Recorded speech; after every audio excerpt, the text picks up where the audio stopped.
Hey, it's Lindsay. Welcome to our farm. We call it Gathering Lands. I'm here with Nessie. So Nessie is a wild horse. She's from the interior of British Columbia. She got rounded up. The story that I got is she went through an auction. Someone picked her up out of the auction with a colt by her side. So they went through the auction, they got separated, and then she went off to northern British Columbia with whoever bought her, and then she jumped the fence. Finally, after the third time she jumped the fence, the man that had her called the SPCA to go and get her. He wasn't going to get her again. So the SPCA got her, rounded her up again, and then took her to a trainer in the interior of British Columbia. And then the trainer just took her time and slowly gentled her. And she did say it took a while. So I think she kind of had a funny combination of being wild and also maybe a little bit of being scared too, trauma from like maybe how she was handled. She was jumping the fence.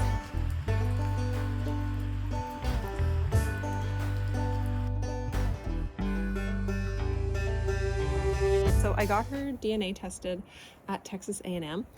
I started to wonder if she was maybe gated because she's got like a really smooth trot. So I started wondering maybe she had some Pasifino in her. And so the three horse breeds that she has the most in common with: quarter horse, Trakehner, which is a type of warm blood, and Percheron.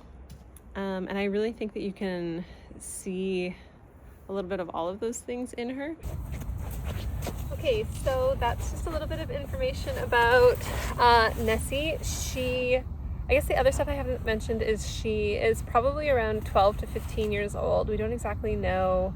So the trainer kind of figured she'd probably be, at this point, she'd be around 15, but when the vet looked at her teeth, they kind of thought a little younger. And I sort of took the younger number because I could. So at the time, she was sort of aged between 9 and 12, so I took 9. So she's anywhere between... This year, she's anywhere between 12 and 15. I'll show a few videos of her going around. I've done some working eck with her. I've done some jumping with her, some trail riding. She's really been a total project though, just because she's like the wild horse with some really good foundational training from the trainer, but then maybe some trauma too when she first got gathered. So she's been a huge project, but also totally worth it. And then yeah, in terms of her DNA, I just think that it's so fun to find out. So how you do it is you take a few of her mane hairs and I ship them down to Texas A&M. And they give you, out of the 50 most common breeds in America, they give you the 3 most in-line genes that she has. So I don't necessarily have a quarter horse, Trakehner, and a Percheron, but her genetics are most in line with those breeds, which I do really think you can see. She's got like a really nice slow jog. She's got a lot of spirit and energy, sort of like a Trakehner might. And then also she's a little bit stocky in her bone and a little bit chunky overall, sort of what you'd picture a Percheron cross to be. So I just think it's a super cool thing to find out if you have a horse that's mixed, to find that out.